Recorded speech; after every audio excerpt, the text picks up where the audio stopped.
दोस्तों, आपका हमारे इस चैनल भगवत कथा पर स्वागत है।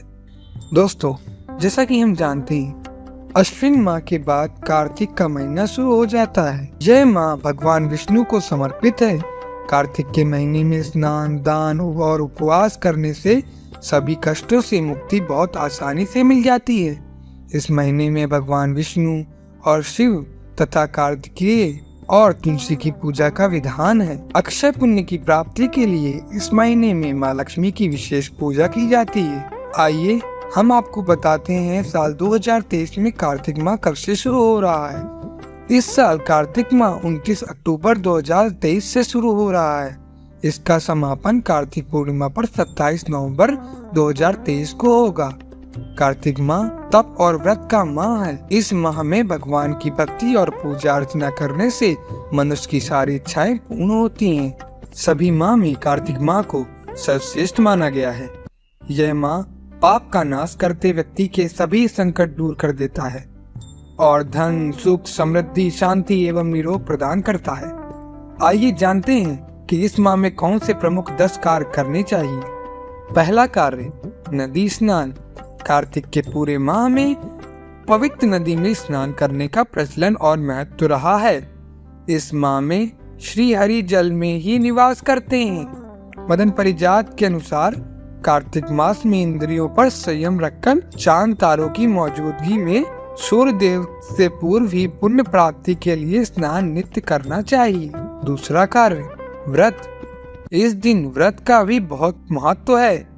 इस दिन उपवास करके भगवान का स्मरण चिंतन करने से अग्निष्टोम यज्ञ के समान फल प्राप्त होता है तथा सूर्यलोक की प्राप्ति होती है। कार्तिकी पूर्णिमा से प्रारंभ करके प्रत्येक पूर्णिमा को रात्रि में व्रत और जागरण करने से भी सभी मनोरथ सिद्ध होते हैं। तीसरा कार्य, दीपदान। इस माह में दीपदान का बहुत ही महत्व है। नदी, तालाब आदि जगहों पर दीपदान करने से सभी तरह के संकट समाप्त होते हैं और जातक कर्ज से भी मुक्ति पा जाता है। चौथा कार्य, भूमि पर शयन। इस माह में भूमि पर सोने से मन में सात्विकता का भाव निर्मित होकर सभी तरह के रोग और विकारों का समाधान होता है। पांचवा कार्य, तुलसी पूजा। इस माह में तुलसी की पूजा, सेवन और सेवा करने का बहुत ही ज्यादा महत्व है। इस कार्तिक माह में तुलसी पूजा का महत्व कई गुना माना गया है। छठा कार्य, दलहन खाना मना है। कार्तिक महीने में उड़द, मूंग, मसूर, चना, मटर, राई आदि नहीं खाना चाहिए। लहसुन, प्याज और मांसाहार का सेवन ना करें। सातवां कार्य, तेल लगाना मना है। इस माह में नरक चतुर्दशी, कार्तिक कृष्ण चतुर्दशी को छोड़कर अन्य दिनों में तेल लगाना वर्जित माना गया है। आठवां कार्य, इंद्रिय संयम। कार्तिक मास में इंद्रिय संयम में खासकर ब्रह्मचर्य का पालन अति आवश्यक बताया गया है। इसका पालन नहीं करने पर अशुभ फल की प्राप्ति होती है। इंद्रिय संयम में अन्य बातें जैसे कम बोलें, किसी की निंदा या विवाद ना करें, मन पर संयम रखें, खाने के प्रति आसक्ति ना रखें, ना अधिक सोए और ना जागी आदि। नौवां कार्य, दान। इस माह में दान का भी बहुत ही ज्यादा महत्व होता है।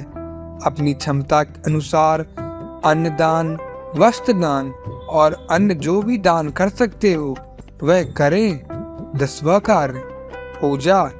इस माह में तीर्थ पूजा, गंगा पूजा, श्री विष्णु पूजा, लक्ष्मी पूजा और यज्ञ एवं हवन का भी बहुत ही महत्व है। इस दिन चंद्रोदय पर शिवा, संभूति, संतति, प्रीति, अनुसूया और क्षमा इन 6 कृतिकाओं का अवश्य पूजन करना चाहिए।